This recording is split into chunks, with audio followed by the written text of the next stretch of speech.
क्या खूब लिखा है किसी ने, खुशी बाहर ढूंढने से नहीं मिलती, वह तो हमारे अंदर ही छिपी होती है। Welcome to our channel the next knowledge. आज हम जानेंगे कहानी के माध्यम से कि आपकी खुशी कहाँ पर छिपी हुई है। एक वन में एक कौवा रहता था। उसे अपनी जिंदगी में कोई कष्ट नहीं था और वह अपने जीवन से पूरी तरह संतुष्ट था। एक दिन उड़ते उड़ते वह एक सरोवर के किनारे पहुंचा। वहां उसने एक सफेद हंस को तैरते हुए देखा। उसे देखकर वह सोचने लगा, ये हंस कितना सौभाग्यशाली है जो इतना सफेद और सुंदर है। इधर मुझे देखो, मैं कितना काला और बदसूरत हूँ। यह हंस अवश्य इस दुनिया का सबसे सुंदर और खुशी पक्षी होगा। वह हंस के पास गया और अपने मन की बात उसे बता दी। सुनकर हंस बोला, नहीं मित्र, वास्तव में ऐसा नहीं है। पहले मैं भी सोचा करता था कि मैं इस दुनिया का सबसे सुंदर पक्षी हूँ, इसलिए बहुत खुश था। लेकिन एक दिन मैंने तोते को देखा जिसके पास 2 रंगों की अनोखी छटा है। इसके बाद से मुझे यकीन है कि वही दुनिया का सबसे सुंदर और खुश पक्षी है।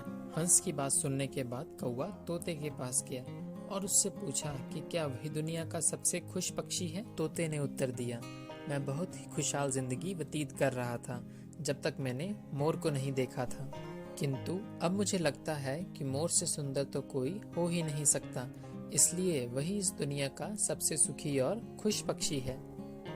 इसके बाद कौवा मोर की खोज में निकला। उड़ते उड़ते वह एक चिड़ियाघर पहुंचा। वहां उसने देखा कि मोर एक पिंजरे में बंद है और उसे देखने के लिए बहुत सारे लोग जमा हैं। सभी मोर की बहुत सराहना कर रहे थे। सबके जाने के बाद कौवा मोर के पास गया और बोला, तुम कितने सौभाग्यशाली हो जो तुम्हारी सुंदरता के कारण हर रोज हजारों लोग तुम्हें देखने आते हैं। मुझे तो लोग अपने आसपास भी फटकने नहीं देते और देखते ही भगा देते हैं। तुम ही इस दुनिया के सबसे खुश पक्षी हो ना। कौवे की बात सुनकर मोर उदास हो गया और बोला, मित्र, मुझे भी अपनी सुंदरता पर बड़ा गुमान था। मैं सोचा करता था कि मैं इस दुनिया का क्या बल्कि इस पूरे ब्रह्मांड का सबसे सुंदर पक्षी हूँ, इसलिए खुश भी बहुत था। लेकिन मेरी यही सुंदरता मेरी शत्रु बन गई है और मैं इस चिड़ियाघर में बंद हूँ।